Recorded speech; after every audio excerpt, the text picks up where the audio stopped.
Il me semble que c'est un peu tout ce qui est relatif au private equity et c'est vrai qu'il se démocratise en ce moment et c'est une bonne chose parce que c'est ce qui permet les plus hauts rendements. Donc ça dépasse le CAC 40, l'immobilier. Mais donc quels sont les rendements qu'on peut espérer? Pourquoi ils sont si élevés? Ils sont élevés pour plusieurs raisons. La première, c'est que la qualité de ces fonds qui sont sélectionnés par les plateformes dont je parlais, mes partenaires, la qualité de ces fonds est extraordinaire. C'est des sociétés très grandes, c'est des fonds souvent anglo-saxons mais aussi français qui investissent dans des segments de l'activité économique très très pointus qu'ils connaissent par cœur depuis très longtemps, des cibles qu'ils suivent dans la durée. Leurs équipes sont assez importantes, comme ils sont très gros, ils peuvent avoir des équipes importantes qui suivent ces actifs. Ils savent exactement ce qu'ils vont faire, ils connaissent la valeur ajoutée qu'eux-mêmes vont pouvoir avoir apportée à ces actifs et aussi à qui ils vont les céder plus tard pour restituer l'argent aux investisseurs. Et donc c'est l'ensemble de tout ça qui est remarquable et qui permet à ces fonds d'avoir des taux de retour sur investissement sur long terme, depuis qu'ils existent, qui sont extrêmement élevés. Dans ce que moi je peux proposer à mes clients, il y a des fonds pour les moins risqués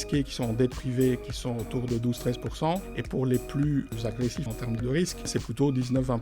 Quelle est la part de risque justement? Évidemment, il y a toujours du risque. La façon de gérer le risque, c'est de savoir ce qu'on fait et d'avoir des équipes extrêmement pointues et pertinentes.